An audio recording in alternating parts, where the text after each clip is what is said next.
If band names were literal, what would be the worst concert to attend? You'd probably want to stay away from the entire genre of death metal.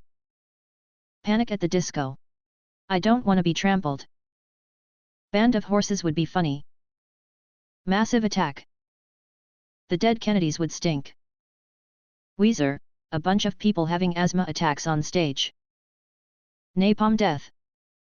On the upside, just imagine what a Nirvana concert would be like. REM would be a total snooze fest.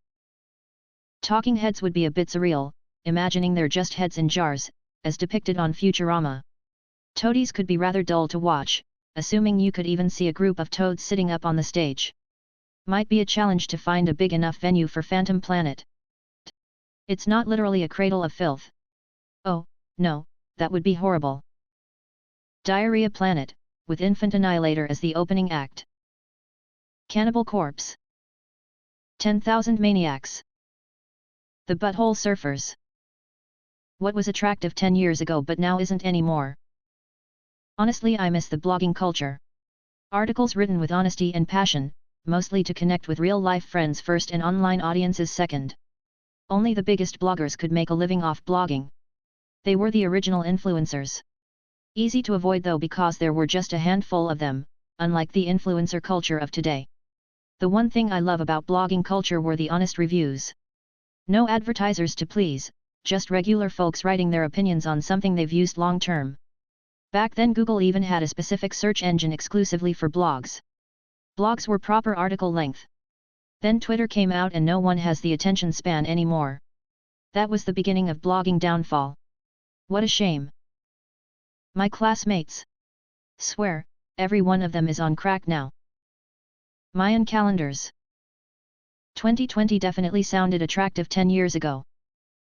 What this thread teaches me is that literally no one actually remembers what 2012 fashion was. Having a mustache tattooed on the side of your finger. Girls rocking that Han Solo look. I remember everyone going nuts about thigh gaps. Everyone obsessed with mustaches and owls. Hipster culture made a 180. Now that's just a bad stereotype of a millennial. Being an independent musician.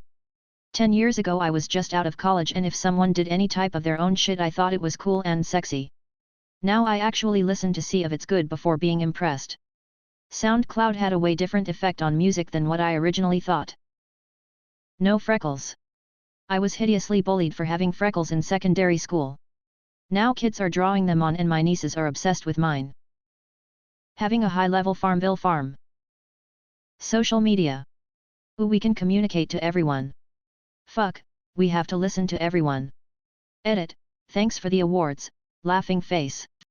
Justin Bieber haircut on guys. Girls, what's the downside of being a female? The way hormones fuck with your body. First puberty. Then childbirth. And top it all off with menopause. Big boobs that hurt my back. 'Tis a blessing and a curse.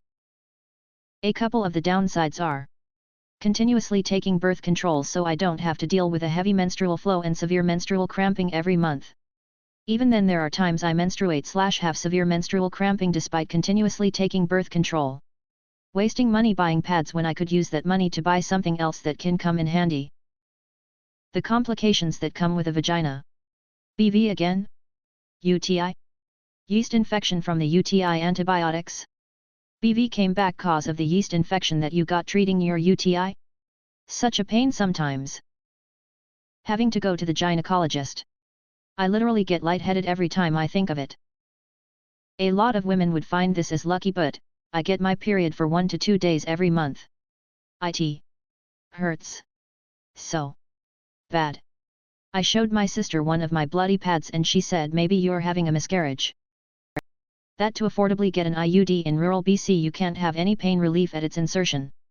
You're expected to tough it out. Edit, I've noticed that this isn't a problem that is just to Canada and to be honest I believed that European countries would offer numbing or something else. I'm horrified to hear that my story of nearly fainting on the table in silence twice is not just my story and I wish they would treat this procedure properly. I've read all your stories and I'm sorry for each and every horror one. As for the ones who did manage to get pain relief of some kind, I'm so glad to hear that. I'm glad your experience was not mine, Ours, collective of women with stories like this, and I hope that is the future of this procedure. Having periods. Boobs in the summer in the south. Y'all saying periods, what about the period shits? Correct me if I'm wrong, but even if you get no cramps, the poops I get during makes me feel unworthy of love. Nobody believes your pain. I was in labor with my first son and was dilated to about a 6. I asked for the epidural because the contractions were bad and I was starting to feel faint.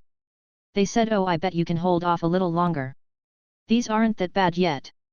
Like, excuse me? No, go get the numbing magic. If I say I'm in pain and need help with it, I mean it. Anytime you express yourself, or get upset about something, even if it's something to get legitimately upset about, you almost always get a "are you on your period?" Not taken seriously by doctors, especially when it comes to lower abdomen pain caused by endometriosis. You have extreme period pains? Nah, it's normal. Nothing is wrong. You feel a constant stabbing pain? It's just constipation or you just have IBS. So many women gets falsely diagnosed with IBS or constipation when the pain it's caused by endometriosis. 1 in 10 women have endometriosis, but on average it still takes 8 years to get a diagnosis. All because doctors don't want to run the test needed to find out the problem. I've gotten lucky, it's only taken me 4 years.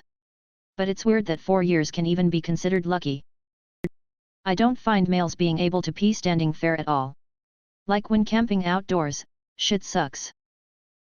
People questioning me every time I say I don't want kids.